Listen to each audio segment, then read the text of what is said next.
श्री कृष्ण कहते हैं, कर्म करो, फल की इच्छा मत करो। जानिए इसकी कहानी।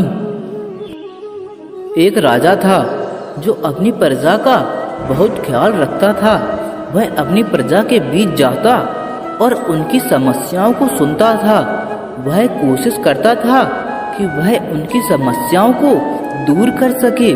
उसकी कर्तव्य निष्ठा के चर्चे दूर दूर तक फैले हुए थे।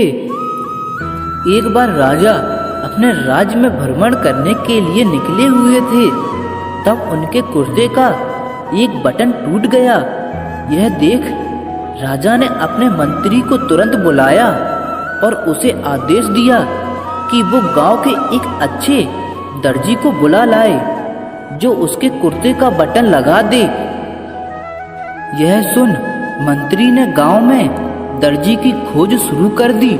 संयोग से उन्हें एक दर्जी भी मिल गया। गांव में उसकी एक छोटी सी दुकान थी। उस दर्जी को जल्द ही राजा के पास लाया गया। उस दर्जी से राजा ने कहा कि क्या वो उसके कुर्ते के बटन सिल सकता है। दर्जी ने कहा कि यह तो बड़ा ही आसान काम है। दर्जी ने अपने थैले से धागा निकाला और कुर्ते का बटन लगा दिया। राजा बेहद खुश हुआ और उससे पूछा कि वो उन्हें कितने पैसे दे। इस पर दर्जी ने कहा कि इतने से काम के लिए वो पैसे नहीं ले सकता है।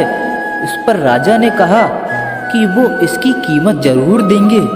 दर्जी ने सोचा कि उसने तो बस धागा ही लगाया है, तो उसके 2 रुपए मांग लेता हूँ। फिर दर्जी ने सोचा कि कहीं राजा यह ना सोचे कि इतने से काम के 2 रुपए तो गांव वालों से कितना पैसा लेता होगा। यह सब सोच समझकर दर्जी ने कहा कि वो अपनी इच्छा से जो भी देंगे वो ले लेगा।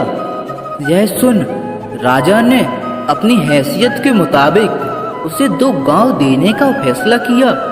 राजा ने कहा कि कहीं समाज में उसका रुतबा छोटा ना हो जाए, इसीलिए उसने यह आदेश दिया। दर्जी ने मन में सोचा कि कहाँ वो 2 रुपए मांग रहा था और कहाँ वो 2 गांव का मालिक बन गया। इस कहानी से हमें यह सीख मिलती है कि हम सभी अपनी क्षमता के अनुसार सोचते हैं, लेकिन भगवान हमें अपने हिसाब से सब कुछ देते हैं।